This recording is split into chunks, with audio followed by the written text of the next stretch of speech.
اچھا پرفارم کرے گا اتنے ہی اچھے ہم اپنی جاب میں پرفارم کریں گے، اونچی پوزیشن پہ جائیں گے، اتنے اچھے بزنس مین بنیں گے، اتنے اچھے اسٹوڈنٹ بنیں گے، اور جو بھی ہماری فیلڈ ہے اس میں ہم جتنا ہمارا مائنڈ اچھا ہوگا اتنا ہی آگے جائیں گے۔ لیکن ذرا دیکھیں کہ ہمارے اس مائنڈ کے لیے ہمارا ٹریٹمنٹ کیا ہوتا ہے، ہم اس مائنڈ کو ٹریٹ کیسے کرتے ہیں۔ یہ ہم دیکھیں ہمارا جو جسم ہے اس کے اوپر تو ہم دیکھیں بہت زیادہ پیسہ خرچ کرتے ہیں، بہت زیادہ اس کی جو ہے خدمت کرتے ہیں، بہت زیادہ اس کی لک آفٹر کرتے ہیں، بہترین خوشبو والے صابن سے ہم نہائیں گے، زبردست جو ہے خوشبو اور جو شیمپو ہوگا اس سے بالوں کو شیمپو کریں گے، زبردست سا چہرے پہ کچھ لگائیں گے، اگر خواتین ہیں تو زبردست وہ میک اپ کریں گے، اس کے بارے میں تو بہت لمبی بات کی جا سکتی ہے۔ اس طرح بہترین کپڑے پہنیں گے، زبردست سی شرٹ پینٹ، اس کے اوپر کوٹ، زبردست سی ہماری واچ ہوگی، ایون جو جوتوں کے اندر ساکس ہوں گے وہ بھی زبردست سے ہوں گے، اچھے والے ہوں گے، جوتے بھی ہمارے لش پش قسم کے زبردست چمکتے ہوئے ہوں گے۔ تو یہ ہماری جو باڈی ہے اس پہ تو ہم بہت زیادہ خرچہ کرتے ہیں، اس کی سیوا کرتے ہیں، لک آفٹر کرتے ہیں، لیکن یہ جو ہمارا مائنڈ ہے اس کو شاید ہم نے کچھ سوتیلا سا بنایا ہوا ہے اپنے اوپر۔ ظاہری جسم کے لیے تو ہم نے، جیسے میں نے بات کی، اتنی زیادہ ہم چیزیں کرتے ہیں، اتنا خرچہ بھی کرتے ہیں، لیکن اس مائنڈ جو ہماری زندگی میں جس کا سب سے بڑا رول ہے، جس کا ہماری سکسیس میں فیلئر میں سب سے بڑا کردار ہے، اس کے لیے ہم کیا کر رہے ہیں؟ اس کے لیے ہم کچھ پیسہ خرچ کر رہے ہیں، اس کے لیے اس کی ہم کچھ خدمت کر رہے ہیں، کچھ سیوا کر رہے ہیں، اس کو کیسے ٹریٹ کر رہے ہیں؟ جاوید چودھری صاحب کہتے ہیں کہ یہ جتنا پیسہ ہم اپنی ظاہری باڈی پر لگاتے ہیں، اپنے کپڑوں پر، اپنی واچ پر، اپنے پرفیومز پر، شوز پر، جتنا پیسہ ہم لگاتے ہیں اپنی ظاہری تراش خراش پر، اس کا 10% بھی اگر ہم اپنے مائنڈ پر لگا دیں تو ہم بہت آگے جا سکتے ہیں، بہت کامیاب ہو سکتے ہیں۔ تو اب سوال پیدا یہ ہوتا ہے کہ ہم اپنے مائنڈ کی خدمت کیسے کریں؟ ہم اوکے، اب پتہ چل گیا کہ یہ مائنڈ جو ہے یہی ہماری، ہم میں اور ہم سے پیچھے رہ جانے والوں میں اور ہم سے آگے رہ جانے والوں میں جو فرق ہے وہ ہمارے مائنڈ کا ہے۔ تو اب اس مائنڈ کی خدمت کیسے کی جائے، یہ ایک سوال ہے اگلا۔ تو مائنڈ کی اپنی خدمت کیسے کر سکتے ہیں؟ اب دیکھیں، اس میں ہماری جو باڈی ہے اس کو ہم غذا فراہم کرتے ہیں، ہم کھانا کھاتے ہیں، وہ ہماری جسم کی خوراک ہوتی ہے۔ اس طرح ہمارے مائنڈ کی بھی خوراک ہوتی ہے۔ ہمارے جسم کی خوراک کیا ہوتی ہے؟ ہم روٹی کھاتے ہیں، چاول کھاتے ہیں، گوشت کھاتے ہیں، وغیرہ وغیرہ۔ تو اس سے ہمیں کیا ملتا ہے؟ اس سے ہمارے جسم کو خوراک میں کاربوہائیڈریٹس ملتے ہیں، فیٹس ملتے ہیں، پروٹینز ملتے ہیں۔ تو جس طرح ہمارے جسم کی خوراک ہے اسی طرح ہمارے مائنڈ کی بھی کچھ خوراک ہے، اور ہمارے مائنڈ کی خوراک ہے اس کے اندر پیدا ہونے والے سوالوں کے جواب۔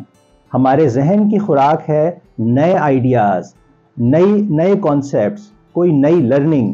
اس کے لیے چاہیے کہ ہم ٹریول کریں، یا ہم نئی کتابیں پڑھیں، یا ہم کوئی نئی لرننگ کریں، کچھ ٹریننگ ورکشاپس میں اس کو اٹینڈ کریں۔ یہ ہمارے ذہن کی خوراک ہے۔ ہمارے ذہن میں روزانہ ہزاروں سوال پیدا ہوتے ہیں، لیکن ہم ان سوالوں کو پیچھے ڈال دیتے ہیں کہ میرے پاس ٹائم نہیں ہے ان سوالوں کے جواب کا۔ مثلاً بہت چھوٹے چھوٹے سوال بھی ہمارے ذہن میں پیدا ہو سکتے ہیں کہ یہ آسمان نیلا کیوں دکھتا ہے، یہ سورج ایک کیوں ہے۔ بالکل یہ وہ سوال ہیں جو بچپن میں ہمارے ذہن میں پیدا ہوتے تھے اور ہم پوچھ کے اپنے بڑوں کے دماغ کی دہی بنا دیتے تھے۔ تو اب ہم بڑے ہو گئے ہیں تو ہمارے ذہن میں سوال پیدا ہوتے ہیں، ہم ان کو پیچھے ڈال دیتے ہیں کہ یار میں تو جاب پہ جا رہا ہوں، یہ میرے ذہن میں سوال آیا، اس کو چھوڑو ابھی۔ تو یہ جو ہمارے ذہن میں روزانہ سوال پیدا ہوتے ہیں، ان سوالوں کے جواب بھی ہماری ذہن کی غذا ہیں۔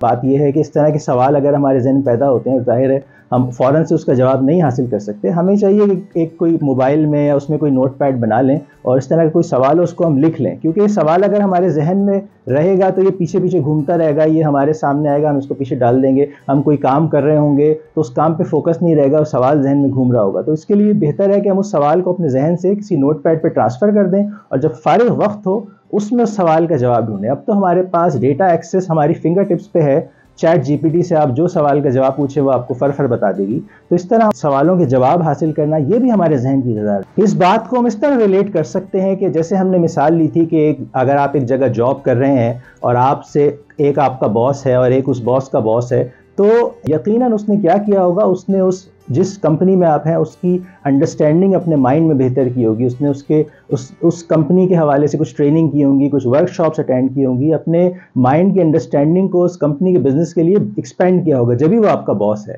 اسی طرح اگر بزنس مین کی ہم نے مثال لی تھی، تو ایک بزنس مین بڑا ہے ایک چھوٹا ہے، تو وہ کیسے بڑا ہے؟ وہ اس لیے کہ اس نے جو اس بزنس کے نئے کانسیپٹس ہیں، نئے آئیڈیاز ہیں، ای کامرس کا استعمال، آئی ٹی کا استعمال، اس کو استعمال کر کے دیکھا ہوگا۔ اپنے بزنس میں کچھ نئے کانسیپٹس جو ہے وہ استعمال کیے ہوں گے، اس کے لیے اس نے اپنے مائنڈ کو استعمال کیا ہوگا۔ تو اس طرح سے وہ ایک اچھا بزنس مین بنا. تو اصل میں اس مائنڈ کو ہم نے جتنا لرن کیا اپنی فیلڈ کے لیے، جتنا اس کو ٹرین کیا، جتنا اس کو نئی باتیں سکھائیں، جتنا کچھ ٹریننگز دلائیں، اسی سے یہ مائنڈ گرو ہوا اور ہمیں بھی اپنے ساتھ اس نے اوپر کر لیا. تو پتہ یہ چلا کہ ہماری زندگی میں ہماری کامیابی اور ناکامی میں جو سب سے بڑا رول ہے وہ ہے ہمارے مائنڈ کا، ہمارے ذہن کا. تو ہمیں بھی اگر اپنی فیلڈ میں ہم چاہتے ہیں کہ اوپر جائیں، اونچا مقام حاصل کریں، تو ہمیں چاہیے کہ ہم اپنی فیلڈ سے ریلیٹڈ اپنے مائنڈ کو اس کی خوراک دیں، اس فیلڈ کی نئی لرننگز، اس کی ٹریننگز، اس کے حوالے سے کتابیں پڑھیں اور نئے آئیڈیاز اپنے مائنڈ کو دیں، تو ہم بھی اپنی فیلڈ میں کامیاب ہو سکتے ہیں. تو اپنے مائنڈ کو گرو کریں اور کامیاب ہو جائیں اور زندگی میں وہ سب حاصل کریں جو آپ چاہتے ہیں.